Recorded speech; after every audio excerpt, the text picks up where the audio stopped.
Vollbildmodus. I would like to change, yes, but it's still terrible. So sorry. Good morning, good afternoon to everybody. Thank you for joining us for this special meeting for briefing on high-level political forum. And we have 3 speakers this afternoon or this morning, however you are, wherever you are.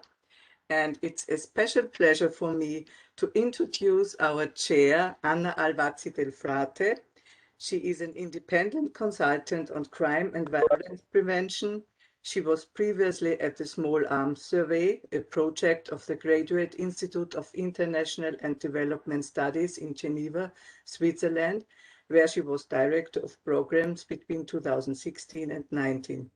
Before joining SIS, she spent more than 20 years working for the United Nations at UNODC in Vienna and previously at UNICRI in Italy and in Angola. Dear Anna, the floor is yours. Or the window is yours, however we would like to say. Thank you. No, thank you very much. And actually, we should also say that I am currently affiliated with OFAP, and I see my president there. So I will try to make a nice impression on Nuno, so that we explain the relevance of all this for connecting the dots. So thank you very much, Inge. I will try to share my screen. It's not really the easiest thing with WebEx. Let's see if I succeed. Can you see a slide? Yes, but I don't hear you. Okay, good, excellent. So I have tried to put together just a short introduction before giving the floor to Phil, who will explain things more, let's say, in depth, and Victoria, who will really square the circle for us. So what happens with Agenda 2030? As you know, it was adopted in 2015. It is a very important framework of the Sustainable Development Goals that replaced the Millennium Development Goals. And we have now a system that is composed by 17 goals, 169 targets, and 221 or even more global indicators, because there were revisions of indicators, so some numbers may have changed in the meantime. So why it's really important? It's important to us, it's important to everybody. It is a universal and holistic approach. So it is an attempt at covering all the different agendas of the United Nations. So no goal can be achieved without advancing on the other goals. And it is a to-do list, a commitment that is undertaken by all member states of the UN. It's not only for developing countries, as it was the case with the Millennium Development Goals. It is now something that is for everybody. And indeed, it is a framework that puts together all these different agendas, trying to break the silos that exist between different streams of work within the United Nations, but globally, and trying to obtain this multiplier effect that can only be obtained by working together. The motto of Agenda 2030 is that nobody should be left behind. And it is overall a transformational framework. So it looks at achieving outcomes. So everybody had to become familiar with concepts of goals, targets, and indicators.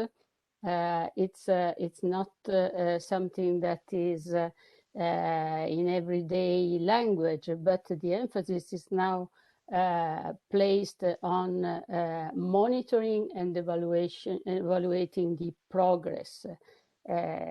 So there is a lot of push for new and better data, It has been called the data revolution for more and better data that should produce information, unique information with more better disaggregation of data that would provide information also on minorities, on gender, age, etc. You know, all of us know this colorful table with all the 17 goals. And we, in our environment, we are mostly focusing on goal 16. Goal 16, that is really a very broad concept. It includes a variety of targets.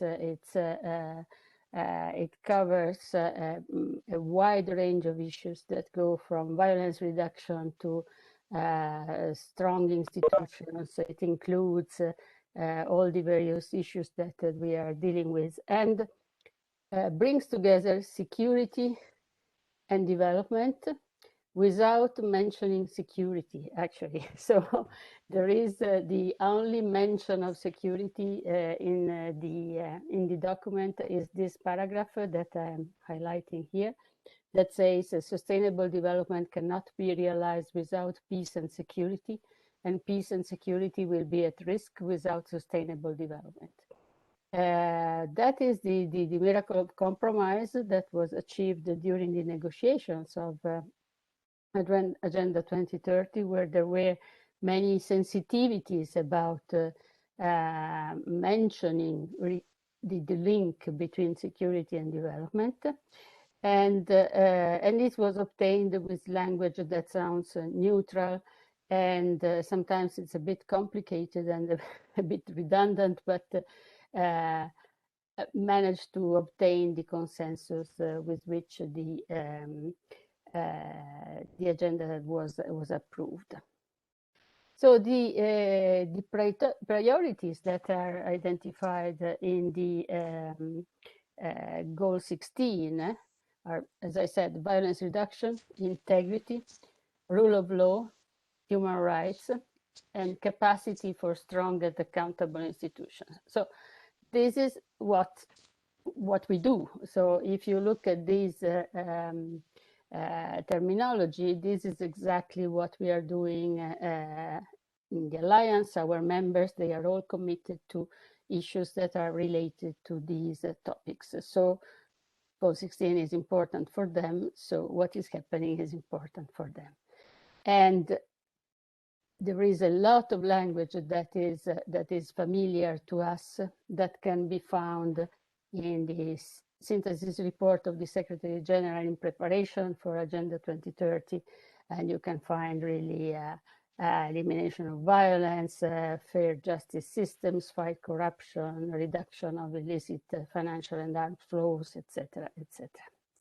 What is happening next week? So next week, it is the high-level political forum that basically meets every year, and it is the review mechanism for this huge framework. It's going to be a meeting from the 6th to the 15th of July. It's taking place in New York. This, of course, doesn't mean much in current times, because for us it will be mostly watching from web TV. The review for this year is 9 Sustainable Development Goals. It is, as you see, 1, 2, 8, 12, 13, 3, 10, 16, and 17. That is always on the table, because it is actually the goal that connects all the others, and it is about how to advance on the agenda. So the themes will be these three themes that will bring together discussion on different goals: ending poverty and hunger and transforming towards inclusive and sustainable economies, transforming consumption and production, and addressing and mitigating climate change, and building more peaceful, equal, and inclusive societies. Countries have to, if they want, because they are called voluntary national reports, if they want, they submit reports. And this time there will be 44 countries submitting voluntary national reports, and 9 of them will be for the first time, 25 for the second time, and 10 for the third time. And the regular follow-up of the process is based on the principle of data quality and data produced on the indicators that are regularly reviewed through a parallel system built by the national statistical institutions of all member states. And frankly, there is not perfect alignment, especially as regards goal 16, in the quantity and quality of data that is currently available. So the ambition would be this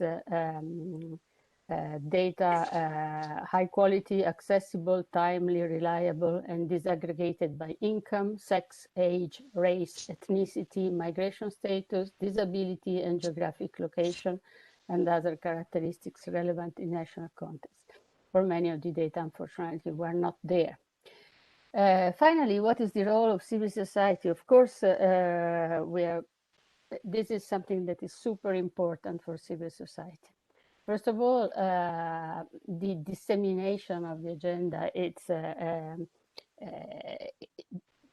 basically we are there and we are those who are capable of interpreting the principle of the negotiation, of the diplomatic negotiation, and how it translates into day-by-day work, and how we can transfer the knowledge and make it actionable, so that we can also convey the accumulated knowledge and make it operational. And finally, there is an important role in monitoring, in participating in the data collection analysis, trying to complement and support the existing information. For example, I always cite there is for Goal 16 a data initiative that is composed by a group of NGOs that are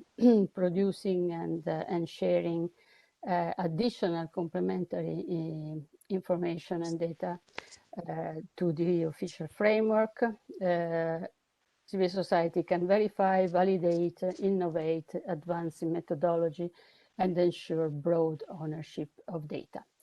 With this, I think that I have more than respected my time, and give you the floor, Inge. Thank you. Thank you very much, Anna, for this insight in the principle of the Sustainable Development Goals. And I would like to give the floor now to Phil Reichel, a Professor Emeritus from the Department of Sociology from the University of Northern Colorado. He is Vice Chair of the Crime Alliance. As Anna just mentioned, she is re-elected in May this year as member of OFAP. Phil Reichel is representing ACGS at the Alliance, and although he is retired from regular teaching duties and committee work, Phil is staying professionally active with his academic writing, invited lectures and conference presentations. He is authored for co-authored for more than 30 articles, book chapters, and so on. And we are looking forward for a university lecture on Sustainable Development Goals now. Phil, can you share your screen with us? I hope to be able to do that. Thank you for the nice introduction, Ingeborg. I will try to do my sharing here.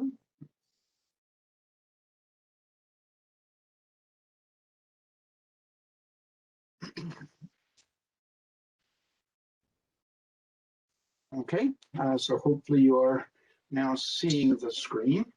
Yes. Great.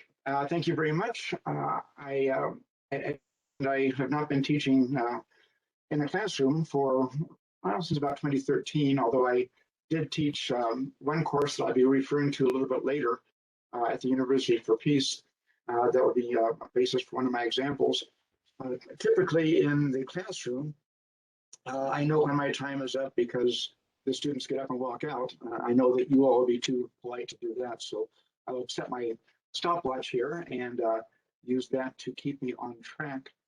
I think that what I'm going to be covering will fit very nicely with what Anna has mentioned as well, because my overarching goal here is to encourage all of us to make the SDGs more a part of our everyday activities, and do that by incorporating the words and the specific examples of the SDGs in what I'm referring to as teaching. But I think the more I was working on this presentation, the more it occurred to me that what we do from an academic perspective, I think is done as well by those of us who are in the NGOs that aren't specifically linked to academics, because all of us are interested in keeping the general public informed of the kinds of things that we're doing. Many of us also have in-service training protocols that we need to follow. We have employees that we either have just recruited and want to inform them about the activities that we're involved in, or we have our current employees that we want to expand their knowledge base. So I hope that you will agree with me when we're through with this, that the topics that I'm covering are ones that will be of interest and use to all NGOs, whether they have an academic bent or not. What I plan to highlight today is, first of all, recognizing that action by various nations and entities, including civil society, on all of the SDGs must be a primary goal. But I think it's important to also provide information about the SDGs to the general public, provide training to practitioners about the SDGs, and also, of course, to conduct evaluative research on the implementation efforts. I want to take a few minutes to explain how one NGO, ACJS, is going about doing this. The Academy of Criminal Sciences is an ECOSOC special, or has ECOSOC special consultative status since 1983, and we are an ordinary member of the Alliance of NGOs on Crime Prevention and Criminal Justice. ACJS' mission is to promote criminal justice education, research, and policy analysis within the discipline of criminal justice. And we do this for both educators and practitioners. Just to clarify, because sometimes we in academics in general are questioned about the roles that we play in terms of activism and so on. We are at ACJS less likely to promote social or political change than we are to attempt an understanding of it. We are less likely to engage in activism than we are to educate those people who become activists. And we are also less likely to implement a program than we are to evaluate it. But given some of those kinds of differences in approach, I don't think that we are that different from other NGOs that don't have an academic focus. ACJS members work primarily through the classroom and through academic publications. But again, as I mentioned early on, I think the point that I want to emphasize today is that all civil society entities should be concerned about things like providing information about SDGs to the public, providing training about SDGs, and conducting evaluative efforts on implementation efforts. As a contrast, for example, excuse me, if we think of ACJS as being involved in and making use of education for justice initiatives and tools, which we do, and I will explain more about in just a moment, but I think that all NGOs could make use of these same tools with the E4J initiative. And again, I'll explain that in just a moment. ACJS activities, we are trying to encourage our members to do more of this, but referring to the SDGs in various publications. These would be academic publications for the most part in our example, but I think that other NGOs having their own publications and opportunities to publish in more mass media entities should also remember to mention the SDGs. Also including reference to the SDGs when presenting papers at conferences and arranging panels. All of us, all NGOs have our favorite conferences we go to, CCPCJ, for example, and others within our particular network. But in each case, I think it's important to highlight, to mention these SDGs as possible. And then finally, to incorporate the SDGs into course curriculum for us, and then for other NGOs, incorporate the SDGs into in-service training for practitioners. These are the 4 items that I want to briefly highlight as I go through each of the 4, taking first of all the Education for Justice initiatives and tools. And hopefully all of you, or at least most of you, are familiar with the E4J initiative. It came out of the Doha Congress as one of the results, and UNODC is very active in promoting the E4J initiative. Very basically, and it's really much more than what I'm about to say, but very basically, it is a way to provide educational material at the primary, secondary, and tertiary levels. And when I say that, I mean, basically, I'm more interested, of course, in the tertiary levels. But what the E4J website provides is information on various topics. And then my argument is that these topics can then be used to help inform the public, students, employees, volunteers about the Sustainable Development Goals. You see over here on the left-hand side, for example, several of the topics that are covered by the E4J initiative. They do things like integrity and ethics, anti-corruption, organized crime, firearms, cybercrime. Each of these, if you were to click on one of those areas, you would get a wealth of material that could be used for educational purposes. They're going to provide reading lists. They're going to provide suggestions for classroom activities. Many of them have videos that you can show in whatever setting that you are providing this for. And so I think this is very, very helpful. And again, it would be, well, some of these do link directly to the SDGs, but it would be the instructor's responsibility to a great extent to incorporate the SDGs or to show how they relate to the particular topics that you're trying to cover. But as I'll mention a little bit later, I think the importance of having a topic to introduce the SDGs can't be overestimated. It is a way to engage the audience when you're talking about these topics. And I also like the E4J initiative provides an opportunity to create your own course.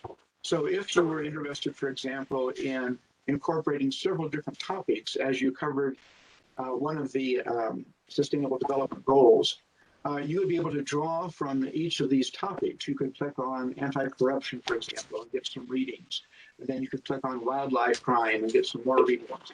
And then under firearms, excuse me, you could get information about classroom activities that you could incorporate. So if you wanted to prepare a presentation or a in-service training or a class on Goal 16 and use the content in various topics to make this hopefully a more interesting kind of presentation than the topic itself and the SDG itself, the E4J initiative and their website provides you exactly with that opportunity. The second one that I mentioned, incorporating the SDGs into publications. Again, in our case, the publications are going, whoops, I'm sorry about that. The publications are going to be primarily academic in nature. And these are just ones that I pulled up from Google Scholar. Some of these people happen to be ACJS members, many of them are not. But these are just examples of publications in academic journals since 2000. And the point I want to highlight is, again, this recognition of the SDGs and including the words sustainable development in the various titles. So you have an article on gender equality and policing with a direct link to SDGs 5 and 16. You have reference to the nexus between crime, justice, and sustainable development. And the point, again, that I'm trying to emphasize is that all of us, all NGOs, I think, have a responsibility for bringing to the attention of not only our own members, but to the general public as well, that the SDGs exist, that they can be understood, that they are important as well as being interesting. And to do that, we should be highlighting them in titles of articles as appropriate, whether it be for an academic publication or for something more suitable for the general public. Excuse me again. Continuing that same thing, I'm mentioning the SDGs at conferences, panels, and workshops. The last, just as one example, the European Society of Criminology had its last on-site or in-person meeting in 2019. The 2020 one was canceled. This one from 2019, having met in Ghent, Belgium. Examples of panel presentations where the SDGs are highlighted. The one you see on the left, the Italian National Statistical Office did a very nice panel in which they showed their contribution in measuring Goal 16. The panel on your right, violence reduction and sustainable development. I thought this was quite interesting, doing one using the Cameroonian prisons as an example of discussing violence reduction. But again, the point is that individuals attending this conference, reading through the program, see and hopefully their attention is attracted to those words sustainable development as a way that we can, again, broaden the knowledge base, the knowledge of people about sustainable development. As the representative for ACJS to the United Nations, I oftentimes get asked to help set up panels or to do guest speaking. And when I do that, these two being examples, I try to make sure that we incorporate not only information about how our members can get more involved in the United Nations generally, but also information about the Sustainable Development Goals and how those can be integrated into our classes that we are teaching, for example. And that brings me to the last of the 4 points that I wanted to cover. How do we incorporate the SDGs into the course curriculum and more broadly for NGOs into situations like in-service training? I think it's important, as I've already implied, that the SDGs are intriguing in themselves, especially to those of us who are tied professionally to UN activities. But they aren't always fascinating to other people. And I think we oftentimes need to have some kind of a little item that can pique the interest of the audience and have a basis on which that we can provide a discussion of the SDGs. And one of the ways that I like to do this is to link one or more of the goals to a specific topic and then to use that topic to engage the audience. And the example I'm giving is one that I used at the University for Peace in Costa Rica. UPeace, as it's referred to, is a UN-mandated university. It draws students from around the world. These students are working on graduate degrees in peace studies. They're planning careers as diplomats, working for various NGOs. Most all of them are planning on going back to their home country. In fact, also most all of them receive financial support from their home country to go to UPeace. So they are interested in going back for that reason as well. Some of them are seeking advancement in their current occupation. But in each instance, the student population was very, very much informed already about UN activities.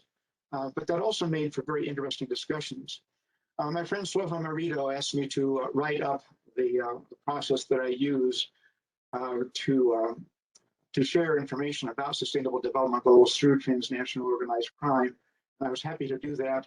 And in fact, I'm using that publication as the basis for the next few slides. If you are interested in reading not only my contribution down here, but others as well, this link will take you, I think, to the entire book, maybe just to that particular article. But anyway, either I'd be happy to share that link with you, or possibly Toby can put it up in the chat area as well. So what I try to do is to link the Sustainable Development Goal 4, which is quality education, and the Sustainable Development Goal 16, peace, justice, and strong institutions. And I want to do that by introducing the concepts of rule of law and corruption. The first step that I take is to explain how TOC, transnational organized crime, is interesting and appropriate as a way to exemplify both the rule of law and corruption. And I show the link between TOC and the SDGs, especially Goal 16. The pedagogical technique that I use to do this is to show the students all 12 of the target indicators identified for Goal 16. And then I ask the students which they think fit most closely with the topic of transnational organized crime. and then of course have them offer support and examples for their choices. Now, typically what happens is of the 12 indicators or 12 targets, these 5 are the ones that most often come to the forefront, the ones that the students themselves believe are most easily linked to the topic of transnational organized crime. And then, of course, we talk about each of those topics and why they think that these are linked and how that goal might influence as a way of be used to combat or prevent transnational organized crime. So oftentimes very interesting discussions. And again, something that I think can be easily done in the context of in-service training as well. My next step is to use a pretty basic definition. Not everybody would agree with it, but most or many would. The rule of law is said to develop from recognition of certain fundamental values that are reduced to written form and have both substantive and administrative procedures established to hold the nation's government to those fundamental principles. Using that definition, I then ask the students to work together individually or in groups, usually I use groups, and have them identify things that they consider to be examples of fundamental values at either the national or international levels.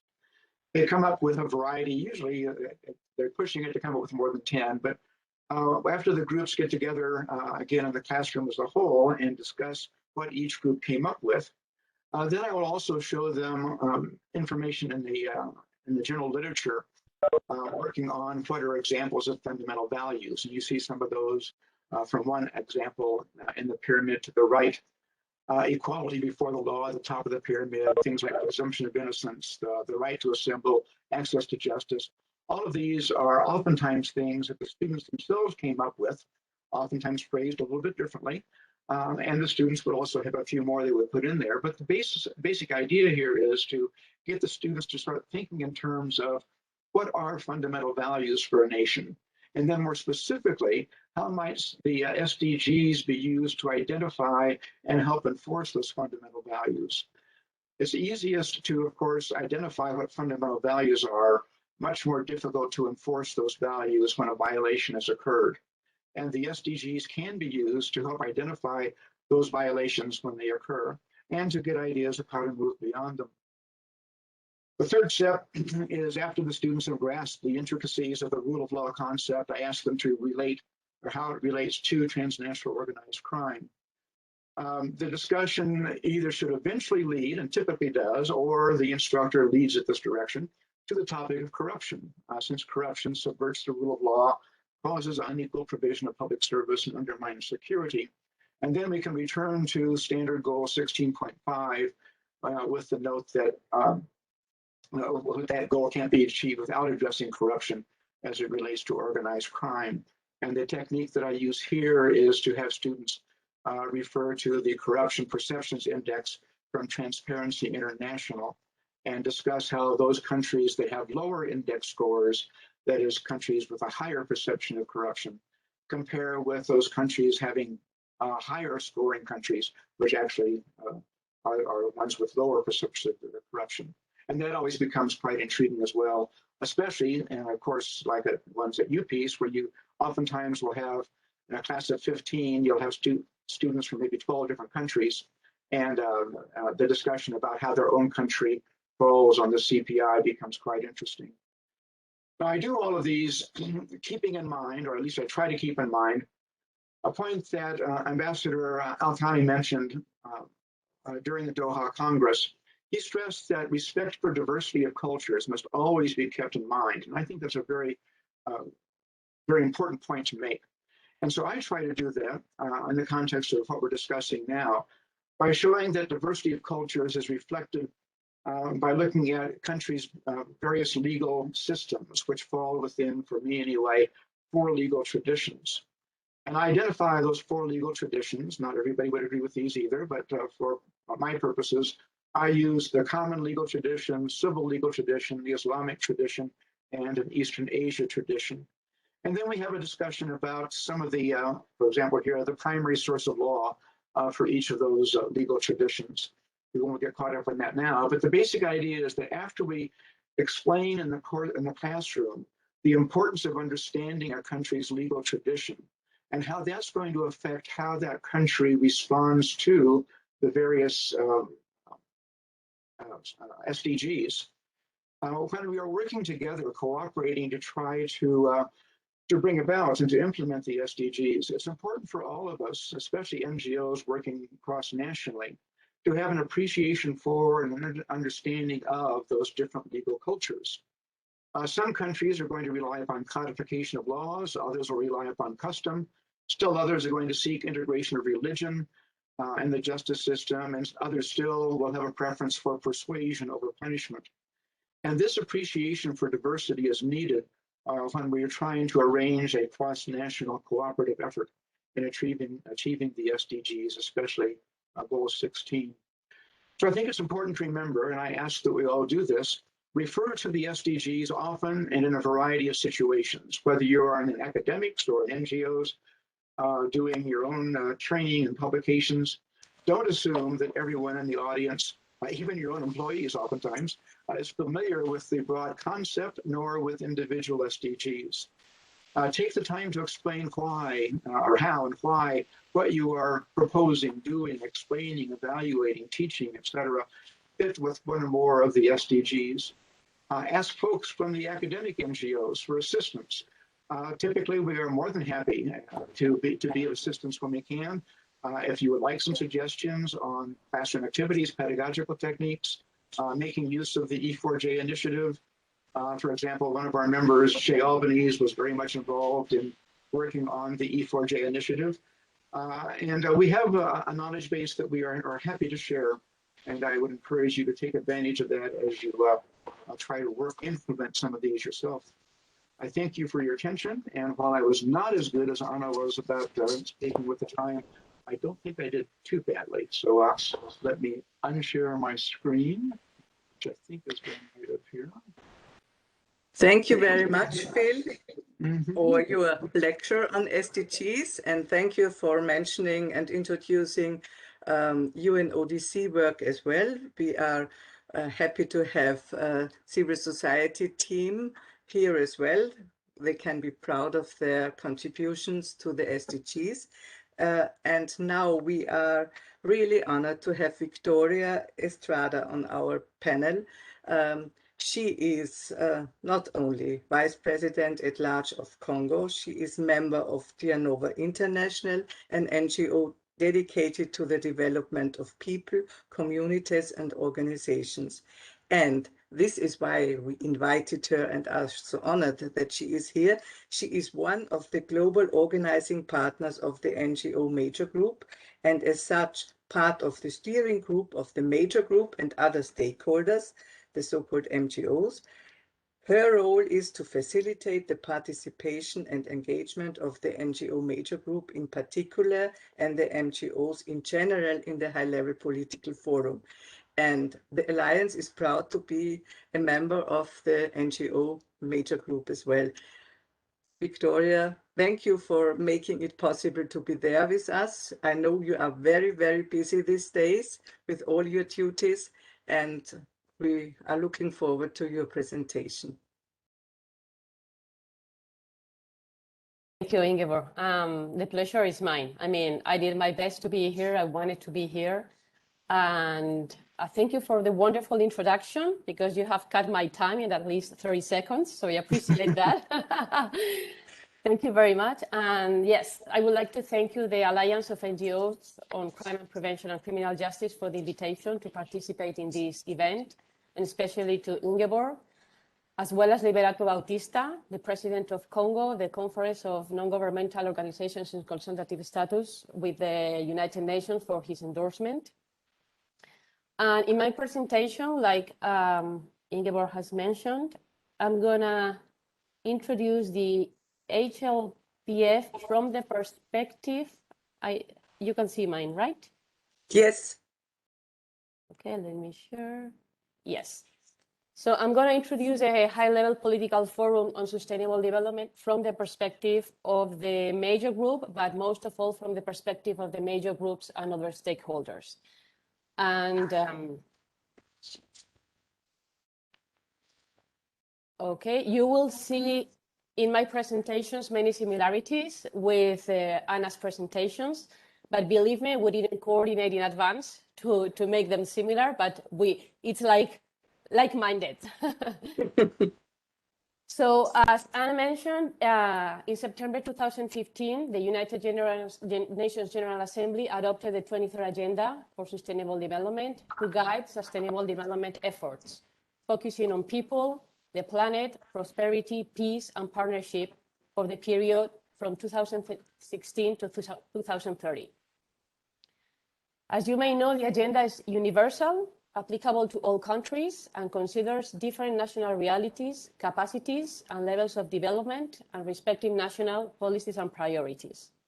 This is a main difference with the Millennium Development Goals, like the older brothers of the Agenda 2030 and the SDGs, that they were only targeted to the developing countries. As you may know too, the 23rd Agenda sets out 17 Sustainable Development Goals and 169 targets, and it is a comprehensive plan of action to eradicate poverty and ensure sustainable development. As it is said in the agenda, the goals and targets are integrated, are indivisible, and they balanced the three dimensions of the sustainable development, which is economic, social, and environment dimensions. The agenda is comprised in four main parts: the declaration, which presents the vision and principles, the sustainable development goals, the global partnership means on implementation, and the follow-up and review. And I will precisely focus on this part of the follow-up and review. It is important to note that the agenda is based on the principle of interconnectedness in all these dimensions and all levels. That means between the goals, the SDGs, between the countries, and between global, regional, and national levels.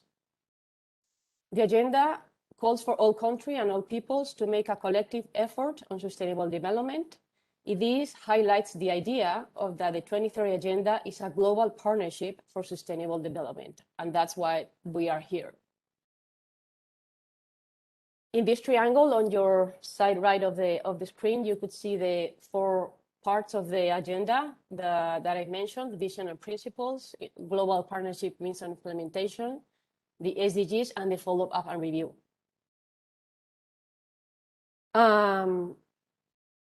Regarding to the follow-up and review, the agenda specifies that review process will be government-led, and this is very important to keep in mind, voluntary, and consider national realities, capacities, and levels of development, while also respecting the national policy space and priorities. The follow-up process and reviews must be open, inclusive, and participatory, and most of all, people-centered. What does it mean? It means that processes should respect human rights and gender sensitivity, and they have to be particularly focused on the poorest, most vulnerable, and those farthest behind. It also specifies that the reviews must be rigorous and based on evidence with high quality, timely, reliable, and disaggregated data, as Anna mentioned before. And it has to be a robust, voluntary, effective, and participatory, transparent framework that operates at national, regional, and global levels. The importance of national ownership of the review process is key, as national review processes ultimately inform the reviews at national level to the regional level and then to the global level. So the follow-up and review operate at three levels: a national level that is led by each government, and I remind, it's a voluntary process and is government-led. So we are invited as could be like participants, but we not directly in direct relation with the process of review. Then it comes to regional level. So the regional commissions, the EU regional commissions, convene the regional forums of sustainable development and review of the 2030 Agenda, feeding into the HLPF. So starting in February, March, all the regional commissions hold the regional forums like ESCAP, ESCA, ESQA, ECLAC, and UNESI, and they then collect their national review process of the 2030 Agenda and the SDG to the HLPF. So they are in between the local and national and the global review process. So what are the major groups and other stakeholders? Who are these people? So the major groups and other stakeholders is the terminology that it is used to refer to the participation of diverse sectors at intergovernmental deliberations at the global level. Major groups and other stakeholders have been involved in every step of the process. As you can see on your right side of the screen, early in 2012, from 2015, different groups of civil society were asked to provide inputs to the draft of the Agenda 2030. And the major groups and other stakeholders have been a very, very important part of the process to define the 2030 agenda. So we can say for that the agenda is an agenda of the people, by the people, and for the people. And it is expected to be implemented with the participation of all countries, all stakeholders, and all people. Nevertheless, the success of this journey depends on how effectively the governments who are in the driving seat of implementations, reminder, this is a government-led process and this is a voluntary process, but they are in the driving seats. The government will have to engage the national parliaments, local authorities, civil society, the scientific and academic community, and the private sector in the follow-up and implementation of the 2030 agenda as the SDGs, and bridge the gap between the people's need and the national policy setting. It is important to ensure that the major group and other stakeholders continue to participate in the implementation and review process of the 2030 agenda. And this, I will come back to this once I get to the end of the presentation, and I will mention some challenges that we face year by year, HLPF after HLPF. And we must respect each of the principles on which the review of the Agenda 2030 is based, is openness, inclusion, and participation. So as you also know, the SDG is the main platform from the follow-up and review of the 2030 Agenda for the Sustainable Development. It meets annually, always in July, in New York, under the auspices of the ECOSOC, and every 4 years under the auspices of the General Assembly. This year, the HLPF will run from Tuesday 6 July to Thursday 15 July, and then adding 2 more days from the high-level segment. So it will end on the Friday 16th of July, almost 2 weeks. And the theme is Sustainable and Resilient Recovery from the COVID Pandemic that promotes the economic, social, and environmental dimensions of sustainable development, building an inclusive and effective path for the achievement of the 2030 Agenda in the context of the Decade of Action and Delivery for Sustainable Development. Again, the COVID-19 is still present in the topic of the HLPF. It was the topic of last year HLPF, and this year is still a big issue for the countries. So now the HLPF at all levels, we're still making sure that we connect the setbacks that every country has suffered from the COVID to the achievement of the 2030 agenda. And the question of the $1 million is, will we be able to achieve the Sustainable Development Agenda 2030 and the Sustainable Development Goals? And even though everyone is kind of blaming the COVID because we are not going to achieve the SDG, in fact, the true question is, if it hadn't been by the COVID, still we would have made it? That's the big question.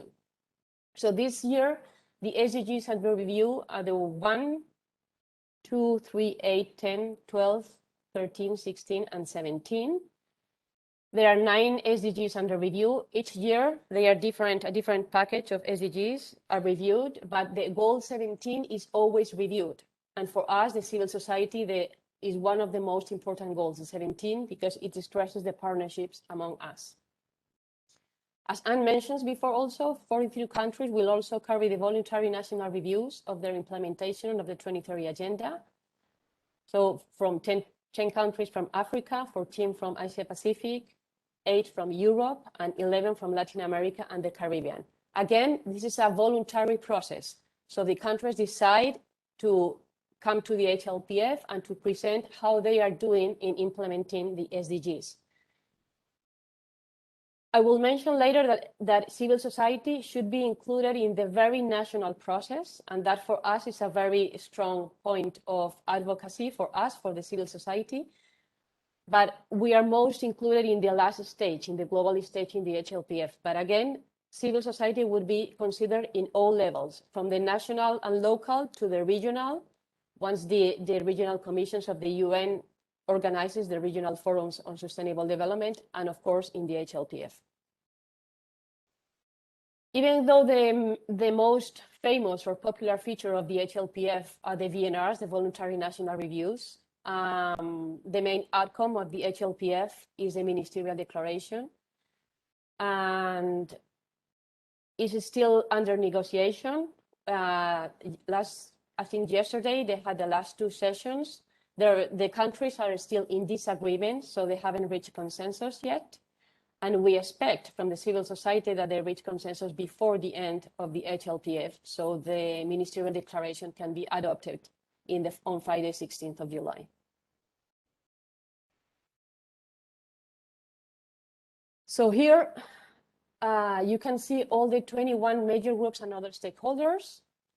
You can see in the first part of the slide the first 9 major groups, and they come from the Earth Summit conference that was held in 1922. So they are kind of the big brothers of the other stakeholders. And in the Conference on Environment and Development of 1992, it was recognized that achieving sustainable development would be impossible without the participation of all sectors of society and all types of people.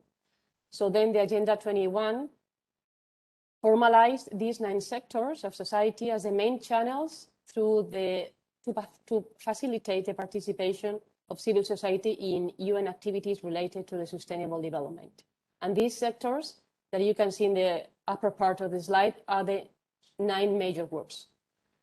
And then 2 decades after, in Rio +20 conference, other groups expressed interest to become part of the civil society related to the sustainable development and the review of the sustainable development process. So the groups on the lower part of the slide that you can see, they were added on starting a Rio +20 conference. So in order to maintain effective coordination, every one of the major groups and stakeholders, every one of the 21 groups coordinates among themselves. So for example, if you see the NGO major group, which is 1, 2, 3, 4, fourth from your left on the upper side of the screen, we run our process and we coordinate, and we have our body of representation with 3 global organizing partners. We have regional organizing partners, and then we come up with the rest of the 21 major groups, and then we form the coordination mechanism. So every major group and other stakeholder is represented by 2 members, 2 partners, and then, or 2 focal points, depending on major groups and other stakeholders. And these organizing partners and focal points are the coordination mechanism of the major group and other stakeholders. Plus, we have 2 co-chairs, and they are the link that connects the major groups with UNDESA and with the HLPF process.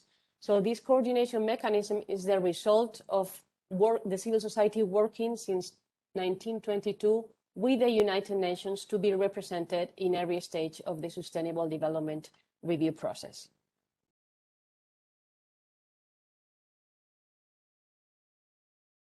So what can we do as major groups and other stakeholders? So in the paragraph 15 of that resolution and in the Agenda 2030, the major groups and other stakeholders represented by the organizing partners and the focal points in the coordination mechanism, we can attend all official meetings of the HLPF. We have access to all official information and documents. We can intervene in official meetings. We can submit documents and present written and oral contributions to the official sessions of the HLPF and the regional forums on sustainable development. We can make recommendations, and we can organize side events in cooperation with the member states and with the UN Secretariat.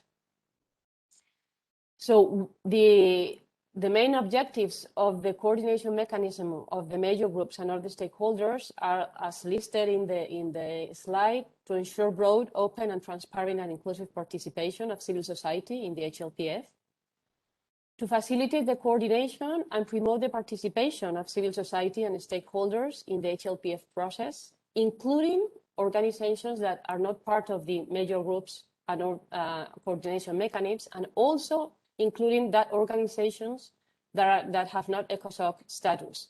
So this is one important thing, that the major groups and their representatives has to be ECOSOC accredited to participate in these mechanisms, but we can function as an umbrella for those small organizations that do not have ECOSOC status yet.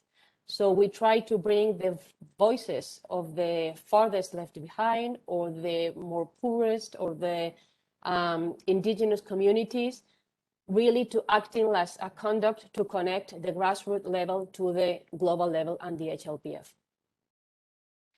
And we have to convene an annual forum of major groups and other stakeholders, and we review ourselves, how we are doing, how our challenges, how we can do best, and we receive contributions for all types of civil society organizations. And our main goal is to expand the rights of access and inclusive participation of the major groups and other stakeholders in the HLPF. And to that point, I will come later before I end the presentation. So the NGO major group, as I said, is one of the 21 major groups and other stakeholders. And we are a bunch of 1,200 NGOs all around the world that we come together to work for the sustainable development in the HLPF process. How do we do that? But first, we do it through the organizing partners. As I mentioned before, we have 3 global organizing partners. I am one of them. And we have 12 regional partners in different continents, and that we are connected, and we connect with the regional partners, and then the regional partners connect to the NGOs on the ground at grassroots levels.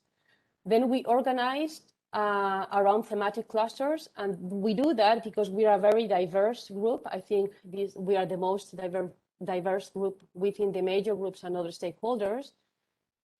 So we have to gather around areas of expertise and to generate content on specific issues. So we have clusters on animal issues, on commons, disaster risk reduction, food and agriculture, health, human rights, peace issues, and urban. And also we form task groups to prepare for the HLPF. So every time that the HLPF approach around March or February or March, we start connecting, holding monthly meetings, and we connect to our constituency. And we ask for members to volunteer for our task groups to prepare for the HLPF. And we have different groups, and you will see that we have a ministerial declaration group, a position paper that have the links. So once I give you my presentation, you could access to it. The side event organized also, that side event will take place on Tuesday, 6th of July at 7:30 a.m. in the morning, before the beginning of the HLPF, in fact. And then we participate in the voluntary national reviews. So we try to fit in every opportunity that the major groups and other stakeholders have to participate in the HLPF process, and that the opportunities that we have.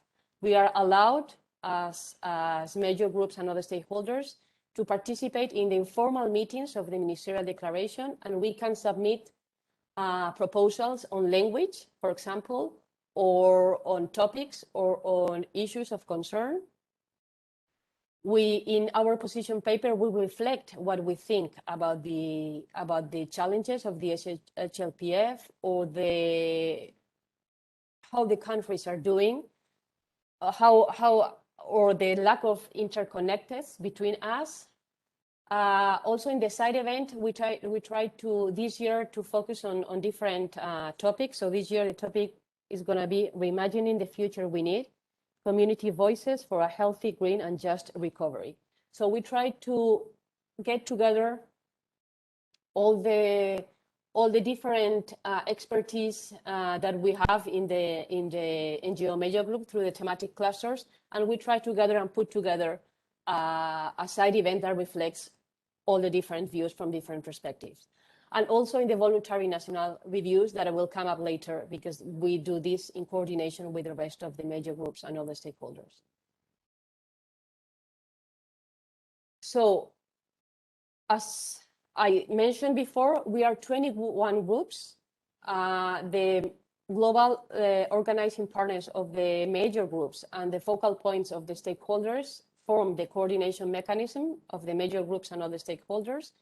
And we are tasked with different activities in preparation for the HLPF every year.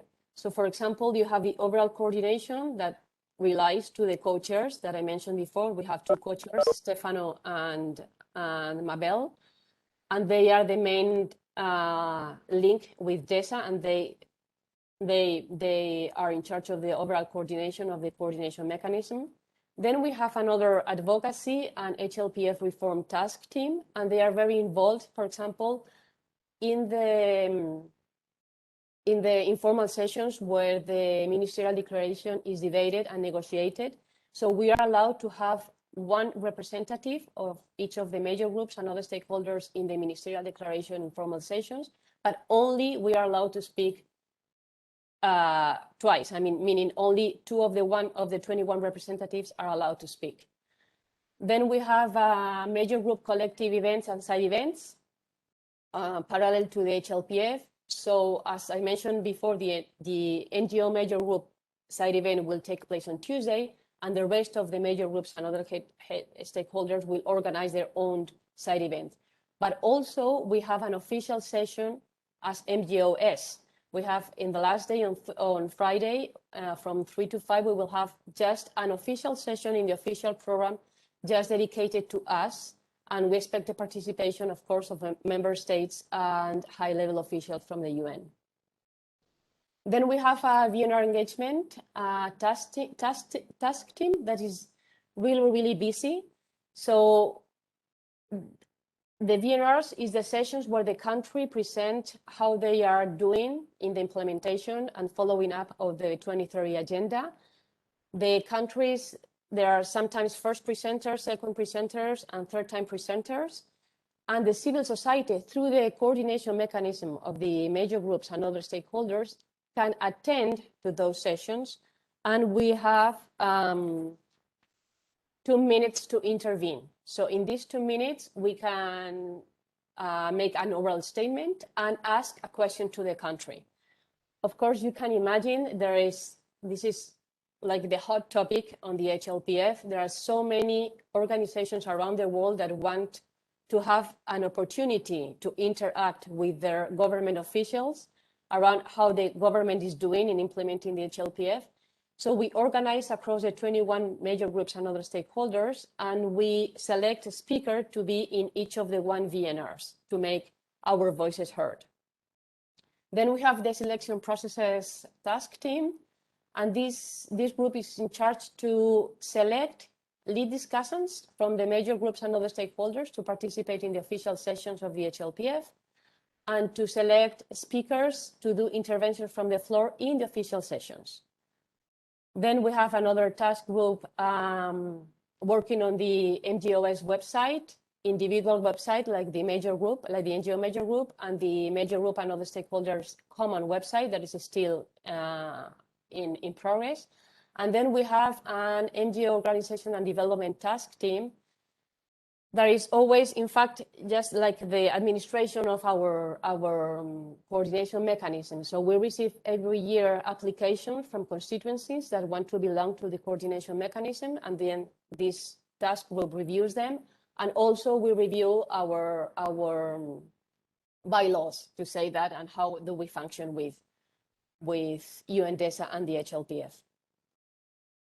So here, for example, in the last year, this is the HLPF 2020 in numbers from the perspective of the participation of major groups and other stakeholders. So last year we were 18 constituencies. This year we are 21. So from 2020 HLPF to 2021 HLPF, we have grown in 3 more constituencies. We could have 19 lead discussants in the official sessions of the HLPF. and each of one represented the different 18 major groups and other stakeholders. We submitted 15 official executive summaries and 15 sectoral position papers. This is one of the things that it is stated that we can do as major groups and other stakeholders, and to reflect the position to the HLPF of our constituencies. Then we can individually also submit the paragraph 89 reports on how do we see the implementation of the national, the SDGs. And connecting to the presentation of Phil, I would like to stress the importance of NGOs that are aligned with the implementation of the SDGs to submit the report of activities to the paragraph 89 reports. It is very important that it is reflected that we, as civil society, as NGOs, are working towards the implementation of the SDGs. And this is one of the things that proves, let's say, that we are working and we are aligned with the SDG and we can contribute. It means that we are contributing with the SDGs and implementation of the 2030 agenda. Then we had 13 interventions from the floor, represented all 18 constituencies. We hosted 109 side events. This is a lot, hosted by the constituencies of the major groups and other stakeholders. We were able to ask 27 live questions on the VNRs and 20 written questions on the VNRs. And the difference that year, I mean, last year was because the HLPF was held virtually, the people could not come to New York to the HLPF. So most of the countries sent a pre-recorded presentation of the VNRs, and they did not admit live questions, but it had to be submitted by written. But adding the 27 and the 20, it means we could ask 47 questions to the countries and how they are doing in their SDG implementation and follow-up of the HLPF review. And this is the last slide, but it will help me to mention some challenges that we are facing and some opportunities for growing. First, the first challenge is communication, and communication in 3 aspects. First, we need to improve and strengthen the communication and coordination with UNDESA. Due to the budget constraints and cuts that I believe you are aware, our focal point in DESA previously was higher for the whole year, so we had an ongoing communication with him, and now he is hired only for maybe 2 months in advance of the HLPF. So it's really, this means that we are starting every year later, even though we wanted to start earlier. So we don't have, the focal point can also interact with us with the coordination mechanism since March, April, and we would like at least to have communication with UNDESA since early January. Then we have to improve and strengthen the coordination and the communication among us, among the major groups and other stakeholders. And why is that? Because every year we are growing in numbers. As I mentioned before, last year we were 18 constituencies, and this year we are 21 constituencies. But the opportunities of participating in the HLPF are the same. So we are asking DESA to please expand these opportunities, at least have two lead discussions in every session, or at least in the longer sessions, and to have more intervention from the floor. This year, for example, we have only 13 constituencies that are going to be represented as lead discussants. So this has forced us to make alliance among us. And some lead discussants will represent 2 constituencies just for us, all the 21 groups, to be represented and mentioned in the HLPF. And also we have to improve and strengthen the coordination and communication, for example, within the NGO major group. We feel that we need to communicate much and better with the regional partners, and the regional partners have to communicate much and better with the organizations at national and local level. And this relates to the interconnectedness aspect of the Agenda 2030, but also with our work. If we want to leave no one behind, if we want to bring the voices of the civil society and the people really affected by the sustainable development to the HLPF, we need to connect to the people, to the ordinary people, to the civil society. And that we have to make clear how are our communication channels from the grassroots to the global level at the HLPF. And also another challenge that we face since last year is the virtual HLPF. And this is a challenge because as you are aware of the digital gap, half of the population has not access to the HLPF. So this means half of the population cannot connect to the HLPF, cannot even follow up the HLPF through the UN Web TV. And this is a challenge if we want to reflect what is going on in our world. And the digital gap is also connected to digital barriers that not all the people have the skills to connect and to manage internet and digital devices. And this is linked to low literacy rates, even in their own language. So sometimes, for example, we want to bring the voices of the indigenous people to the HLPF. And the main barrier that we face is that they are isolated in the Amazon area, for example, in the Amazon region. So they can't connect to internet and they can't connect to the HLPF. And once they connect, for example, they don't know how to speak English. So the language barriers are another set of barriers to the participation of civil society to the HLPF. And that's another request from the major groups and other stakeholders to DESA to please make all the HLPF sessions available in different languages to participate broader, to enhance broader participation. And also we fear as civil society that from now on, the HLPF will be held in two spheres, like the in-person HLPF from the UN member staff and member state delegations that can come to the New York and can come to the official sessions and can participate. This year, for example, they are allowed to have 2 people per delegation in the official sessions. But we fear that civil society is going to be relegated to the virtual area. So we can participate in the HLPF, but only through the screen. And maybe we will not make interventions from the floor, but as Ingeborg said, intervention from the window. And that's another concern for us, that as the HLPF, year after year, we get to the 2030 agenda, we want the HLPF to be more inclusive and be more open, and it's stated in the 2030 agenda. With that, I end my presentation. Thank you very much. Thank you very much for this very comprehensive and informative presentation. And I only can admire you and your team, as we in Vienna, we are a small team of volunteers, but as our chair said, the world seems still in order here as well. So we have quite good connections, everything, and we have even in-person participation.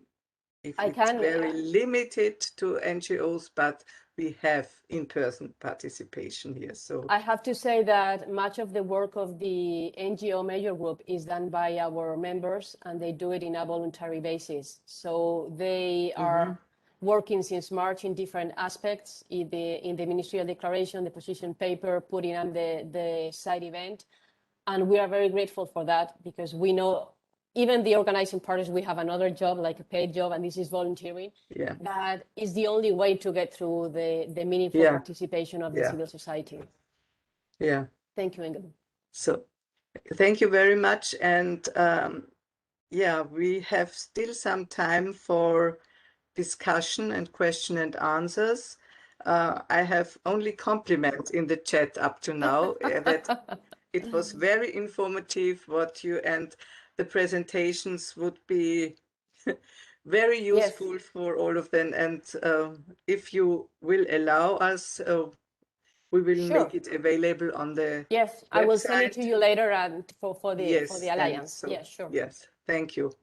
And some of our members had to leave already for other briefings, but all are really delighted.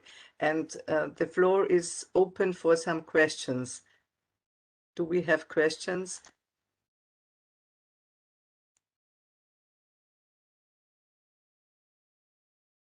So it seems that Ingeborg, I don't have a question, but I do want to make a point following up on Gary's chat.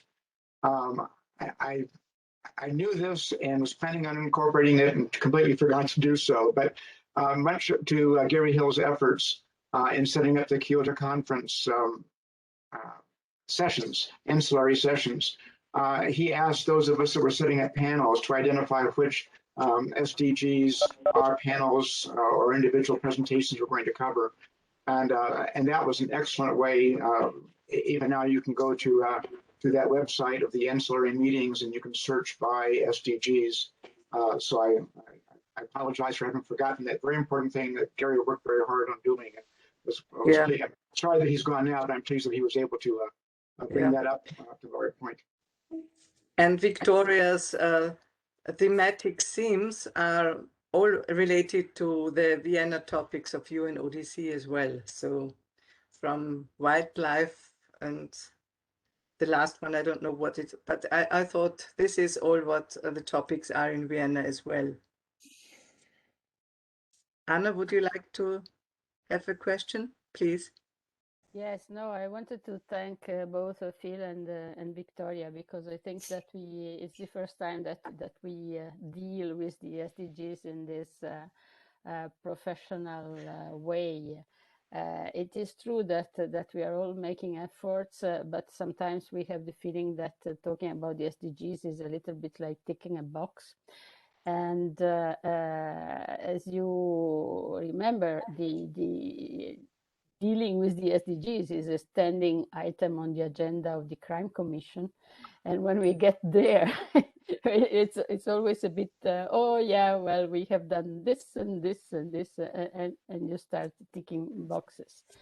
So I am very happy that we had the opportunity to have this conversation and to start also getting some services, as Phil was suggesting, to our members if they want to get more into concretely operationalizing the SDGs. So thank you. Thank you. Linda has raised her hand. Victoria, hi.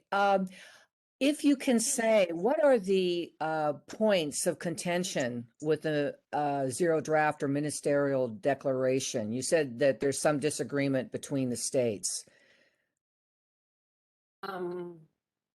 I was not involved in the informals, but from my colleagues, the other two global organizing partners, I know, for example, that women's issues have been an issue.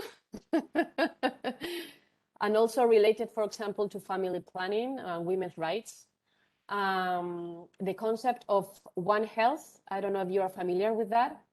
One Health is an approach meaning that the health of the human beings are related with the health of the animals and the health of the environment and the planet. So this One Health approach was not well accepted from some countries. So it was, at first it was reflected in the ministerial declaration, and then, you know, like the system goes that the co-facilitators write a draft, and every member state submits inputs, and then they debate, and then they come up with new suggestions. So sometimes the language goes back and forth between informal and informal session. But that was another topic. Human rights. The mention of human rights has been an issue again, and I wouldn't like to name the countries, but they always kind of, like Russia, China, and the G77 are always, you know, in the against of the mentioning specifically human rights, women's issues, One Health or One Planet. So they have very, and also what was the other one that they didn't want?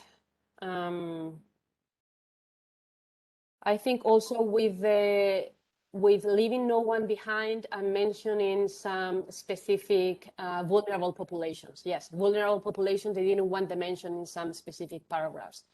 So that's a lot of, you know, back and forth. And at the end, it's a battle of power and a battle of concessions. So I think it's like in a market, right? They get the approval on the negotiation of one paragraph and then they discuss in the other.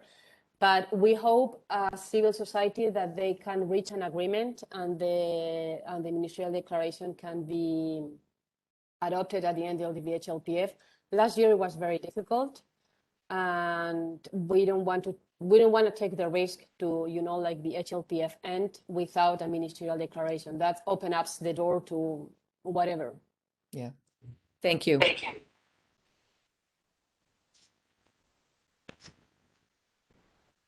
Yeah, language is a issue in all declarations.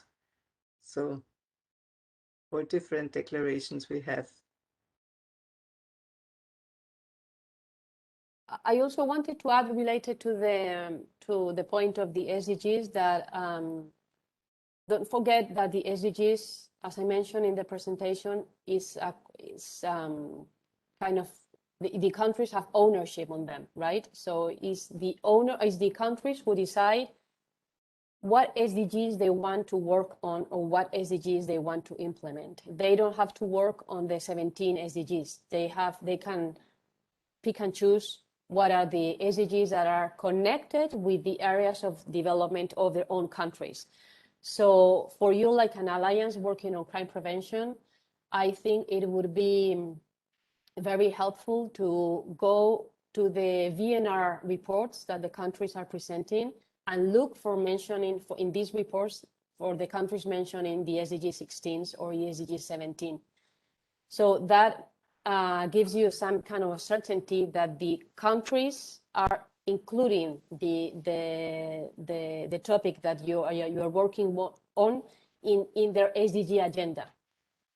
So sometimes, for example, for the developing countries, they don't have enough resources to attend all challenges.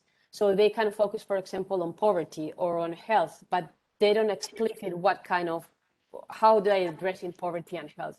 So for you, I think it's a good idea to review the countries that you work on, and then they are presenting VNRs, and to check in the VNRs. I can post the link to the VNR reports now in the chat box, and to check in the reports written by the countries if they are paying attention and considering that SDG specifically.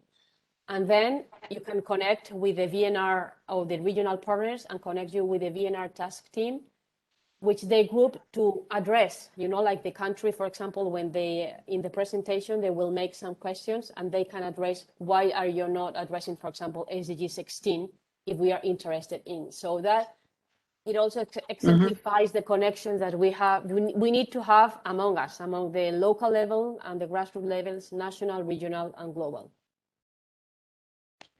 Thank you. That's a good advice. Maria Godetti has such an important information written in the chat. Maria, would you like to share? So she did not hear me. Maria Godetti. She wrote that she's working on a paper trying to demonstrate how drug policy reform is a sustainable development issue. So, of course, this is a Vienna issue as well from the Commission on Narcotic Drugs and the relation to sustainable development. So, sorry, she cannot hear me, or she does not like to talk. So, Anna, please. She wrote that she has challenges with audio variability. Anyway, no, thank you for sharing. It is in the chat that she is going through the voluntary national reviews to identify the drug policy relevant aspects. I wanted just to mention that there is a Sustainable Development Goals report, an overall report that devotes a couple of pages to each goal. And it's interesting to see for goal 16, considering how big and vast the topics covered by goal 16. The selection is obviously a little bit disappointing for us when we read. So there is only a few topics that are covered and analyzed in terms of trends and statistics. So I really think that Victoria's suggestion was a very good one, and happy to do this. I used to do it in the past to go through the VNRs and check what countries were saying about some particular issues. It's something that we can consider also within the Alliance to find volunteers, other volunteers to do this. To read the yeah. Yeah, so sorry, Victoria is now on a low level of her internet connection. So we are in the last minutes. So we have a lot of takeaways for our work as NGOs in our local, national, and international fields. And I would really like to thank the three panelists again for the deep insight, and we do hope that we will back again. Victoria, thank you again for your wonderful presentation. Phil, for your wonderful presentation, and Anna, as always, your kind support of the Alliance, and every time ready to jump in and to give presentations on everything what is relevant for the Alliance as well. Thank you very much, all of you. And we have the next informal meeting. We should invite Tobias. It is on Wednesday, the 13th of July. And then we have a briefing on small arms survey. Anna, perhaps you would like to introduce shortly. Oh, okay, I was unmuted. Okay, no, yes, the next informal meeting is on the 13th of July. And thank you very much, Jay, for accepting to chair that meeting because I will be in difficult internet connection, and so I hope I will be able to join, but certainly I cannot chair. So Jay Albanese will chair that meeting.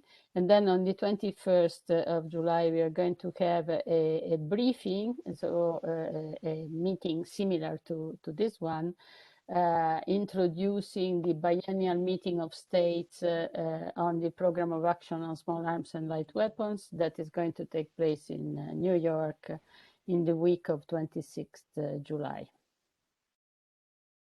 So then thank you all very much, and have a nice evening or a nice day.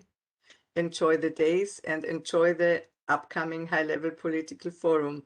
And all the best for Victoria for the organization All the for best to all you. these events.